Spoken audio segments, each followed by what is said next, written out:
Boa noite, amigos.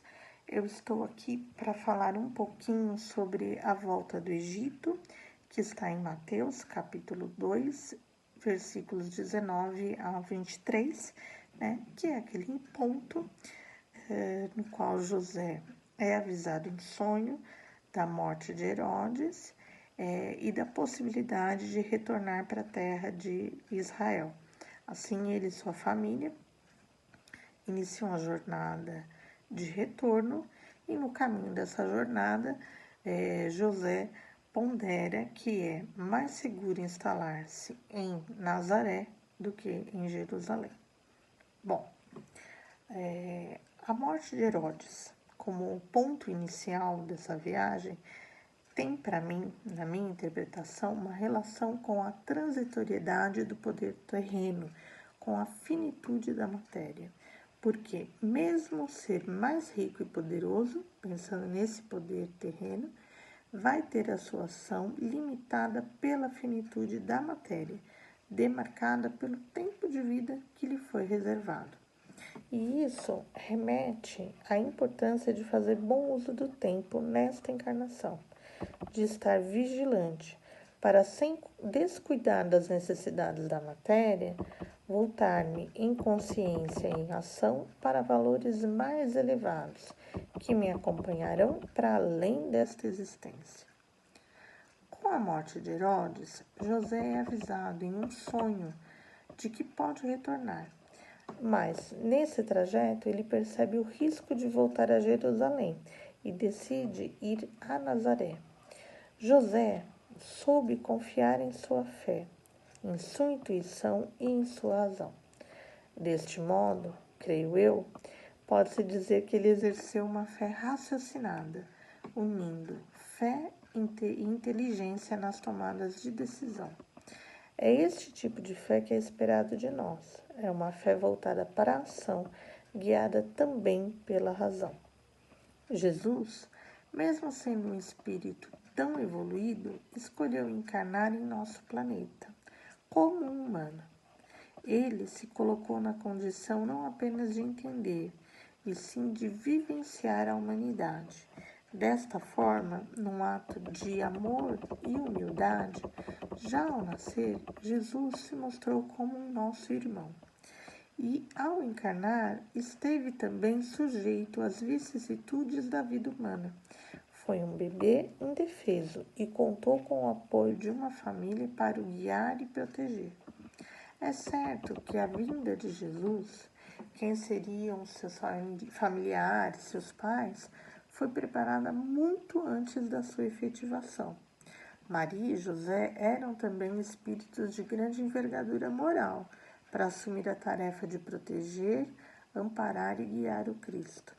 Mas, ao escolher nascer entre os homens, ser criado numa família, Jesus nos mostra que a evolução em nosso planeta não se dá solitária, mas sim com a inserção num grupo, com a construção de relações.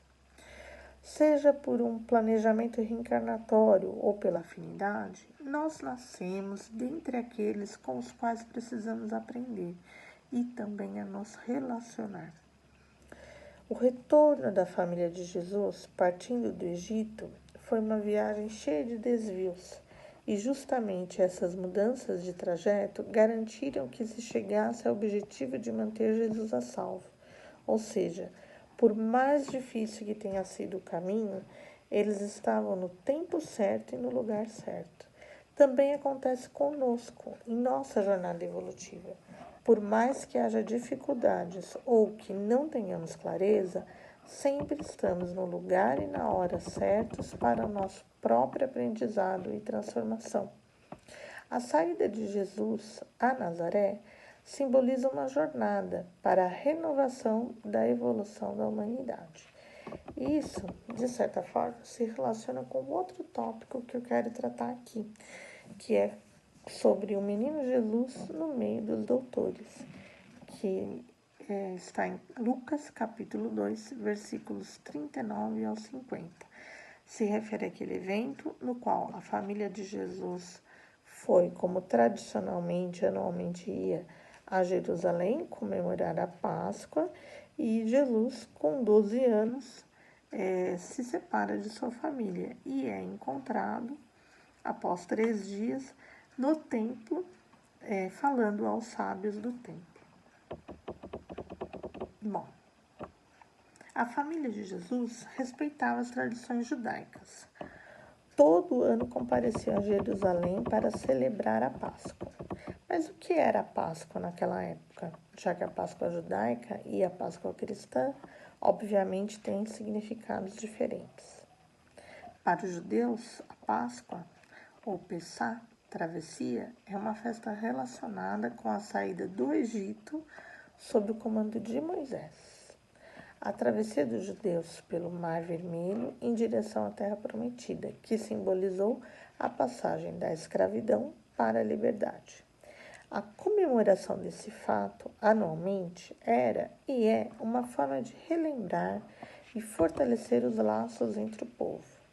Em certa medida, reviver o referido marco histórico, mantendo a união, de modo que os envolvidos se sintam conectados entre si. Isso, e o passado ganha força. A celebração da Páscoa era uma forma de reforçar e renovar a noção do povo judeu como um povo escolhido. É como se a história fosse vivida de maneira cíclica.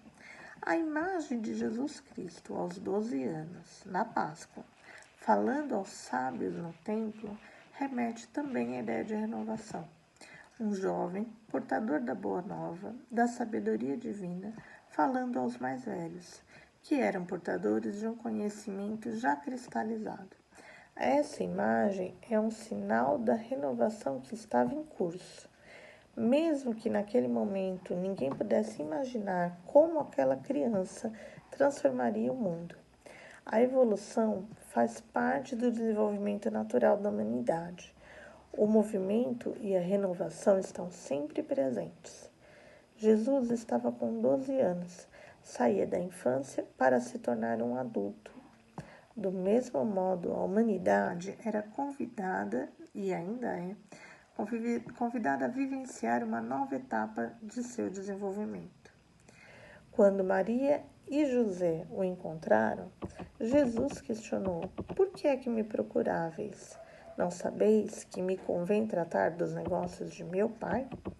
Com essa fala, o jovem afirmou sua identidade diante de todos. Ele era o Filho de Deus. Seria natural que fosse encontrado em seu templo.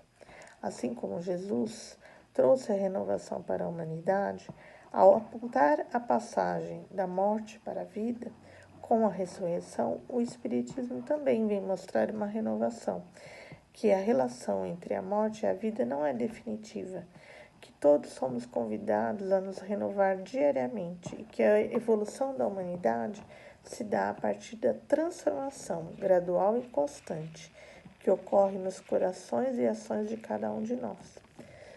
Quando quisermos encontrar Jesus, basta procurarmos no templo do coração ou na voz das nossas consciências. Fico por aqui. Até mais.